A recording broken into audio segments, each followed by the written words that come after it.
Ladies and gentlemen, what's going on? I know it's been a minute. Cowboys fans, so much to talk about. So much to talk about. One of the last videos I talked about how I felt like Dak made a bit of a turning point. And what do I mean by that? So I talked about, and I've actually talked about for a couple years now, since he got the contract, that I've never seen the Dak that I kind of grew up to love since he broke his ankle, right? He has good games here and there, but I think it was more of a product of we have so much talent around him at the time, and not enough. He's making things happen, right? And so it was coming to a head into the playoffs when we got to play the San Francisco 49ers, which is a team that's going to test your heart. And I felt for the first time ever, in particular last year, in the playoffs, I felt like Dak looked scared. It looked like he no longer believed in himself. And I don't know what to attribute that to. I know he's been, ever since he broke the ankle, he's been injured. And a lot of people don't want to talk about that. They just want to shit on Dak. They don't want to talk about the ankle. They don't want to talk about the broken thumb and how he keeps trying to come back from these things. But ultimately, when I see the actual play on the field when he plays the 49ers, I felt like I actually saw a guy who no longer believed in himself, which is why I came into this year feeling like, you know what, like he's my quarterback, but I was this close to just being like, get rid of him. I'm over it. I'm done with Dak. Now, he began to win me back. And I know what a lot of the haters are going to say. They play bad teams, yada, yada, yada, right? But it had nothing to do with the bad teams. First off, if you're a good team, you're supposed to dominate bad teams. They don't get any credit for that whatsoever, right? You'll see plenty of other guys, oh man, look how this team scored 40 or that team scored 40. We talked about how Miami shut out the Jets just the other day. The Cowboys don't get that kind of love. They are the most popular team to hate. Now, to bring it back to Dak, I forget which game it was. I want to say it was after the Cardinals lost.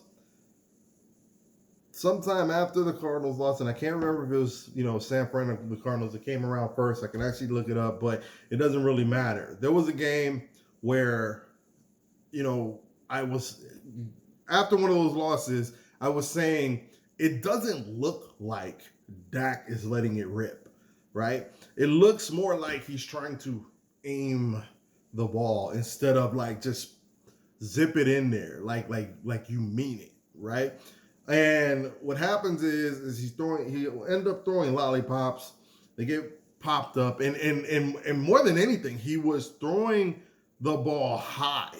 And the reason I bring that up is because I think all the criticism about the interceptions last year got in his head. So what he wanted to do is when he misses, he wants to miss high, right?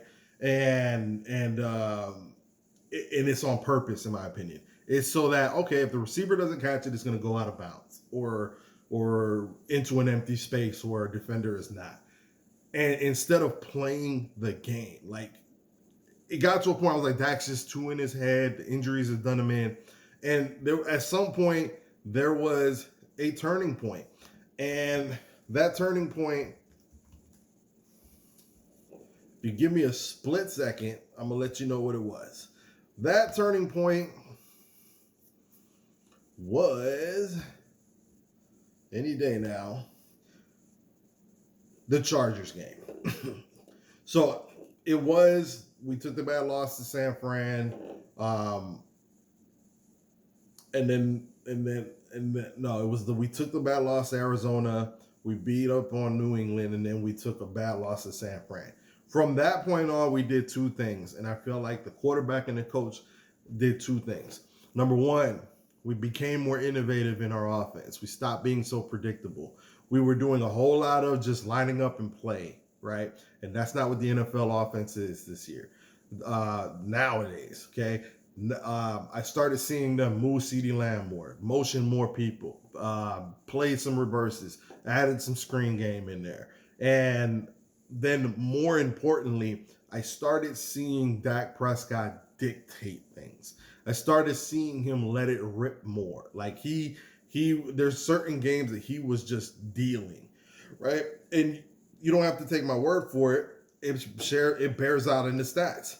We went on a 1, 2, 3, 4, 5 game winning streak before we lost to Buffalo and got embarrassed. And let me go ahead and add that for the haters. We got embarrassed in Buffalo. And even within that 5 game winning streak, right? Like before the 5 game winning streak, it was right after we lost to Philly, and we lost 28-3. And Dak still threw a party against Philly then. And Dak has been throwing a party since the San Fran loss, to the point that going into last week, he was the touchdown leader, right? Touchdown leader. He was behind Brock Purdy by 1/10 of a point. Which leads me to this, okay? A few weeks ago, I was asked, hey, who do you think is the MVP? And I said, don't ask me that. I don't know, because I don't think you'll win it. But nobody's playing better than Dak Prescott right now.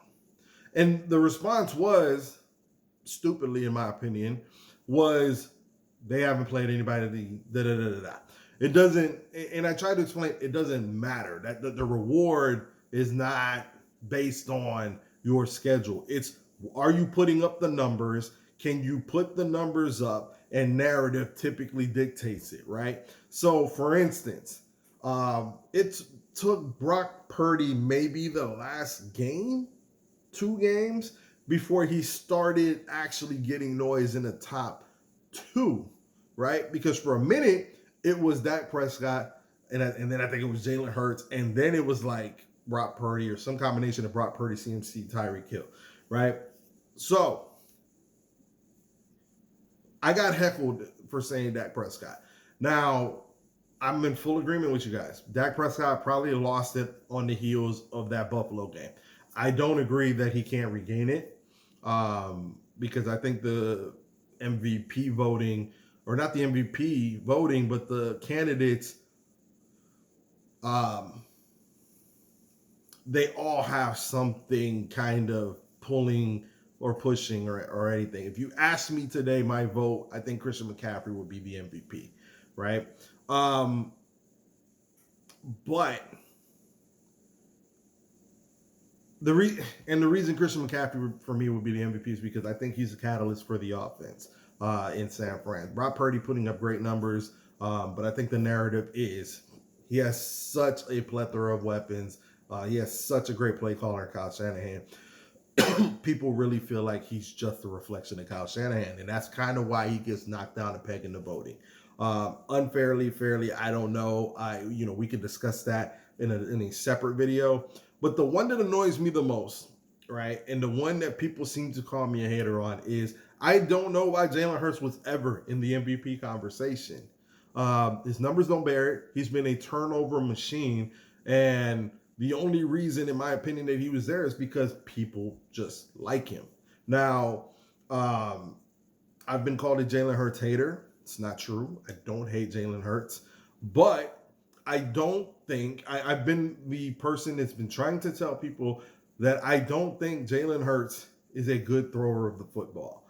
And you can, give me all this number or whatever, and I'll tell you, like, go look at his passing statistics, right? They're not god awful, but they're not great either in terms of, look at his passing touchdowns. The majority of his touchdowns, where he's most effective is as a runner.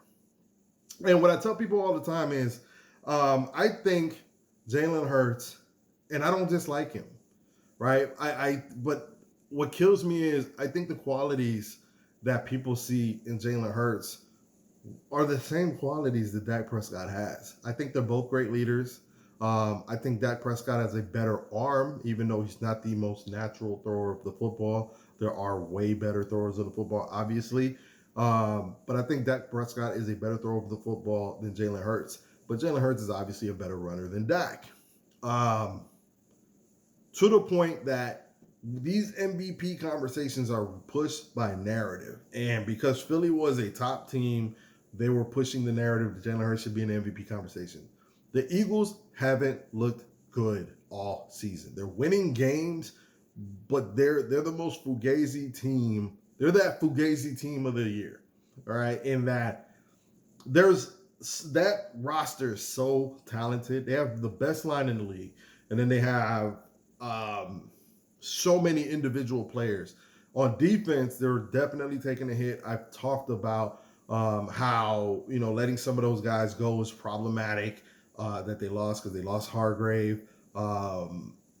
They lost. They let a couple linemen go. They lost C.J. Gardner Johnson, and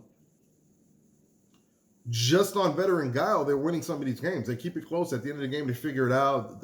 Jalen Hurts might run might get his 12th tush push or whatever. And for whatever reason, people like Jalen Hurts, and they put him in the running, and his stats don't warrant it.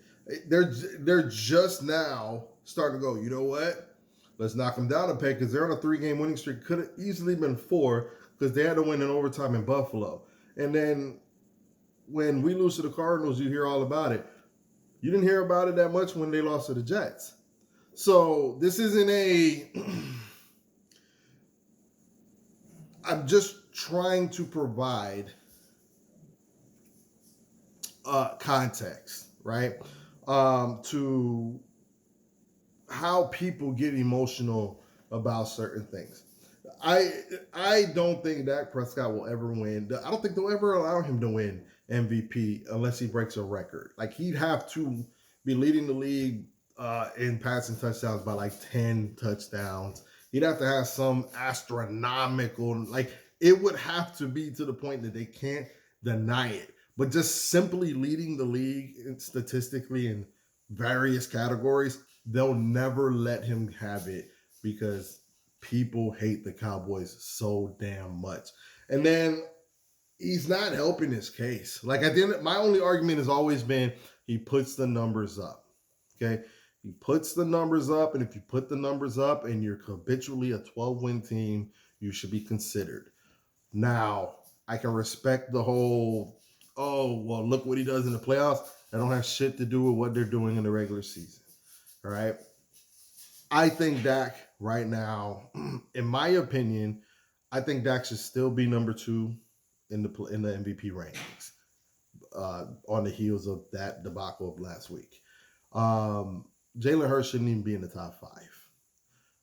I think CMC should be the MVP right now. I think followed by Dak, and then followed by Brock Purdy, and then followed by Tyreek Hill, and then maybe you can interchange Tyreek Hill, maybe Lamar Jackson. We'll see how that bears out. But in terms of the Cowboys themselves, we got a couple games. I think they can pull off the Miami win. Although, I'm only saying that because history usually bears that we follow embarrassing losses with wins. The problem we're having here is, I've always said our weaknesses are against the run. And is Miami a strong running team? I wouldn't say that they are. I know that their stats might show it, but they have smaller guys. The problem with them is they're so fast that if they can hit a crease, they'll make you pay, right? So you could be stopping them first down, second down, third down. You get them off the field, but then they come back first down, second down, third down, boom, 70-yard touchdown by Raheem Mostert because he outran everybody. That's the problem with Miami is they're such a dangerous team. You have to be sound. You're going to have to be very, very sound. This is not the game to fuck around on. Everybody has to be a pro, has to have done, their reading, their tape watching, all of that, so that they understand their job in order for us to win. We got to circle the wagons. All hands on deck on this one. I think the Cowboys will be fine, but I think how we finish the season will tell a tale.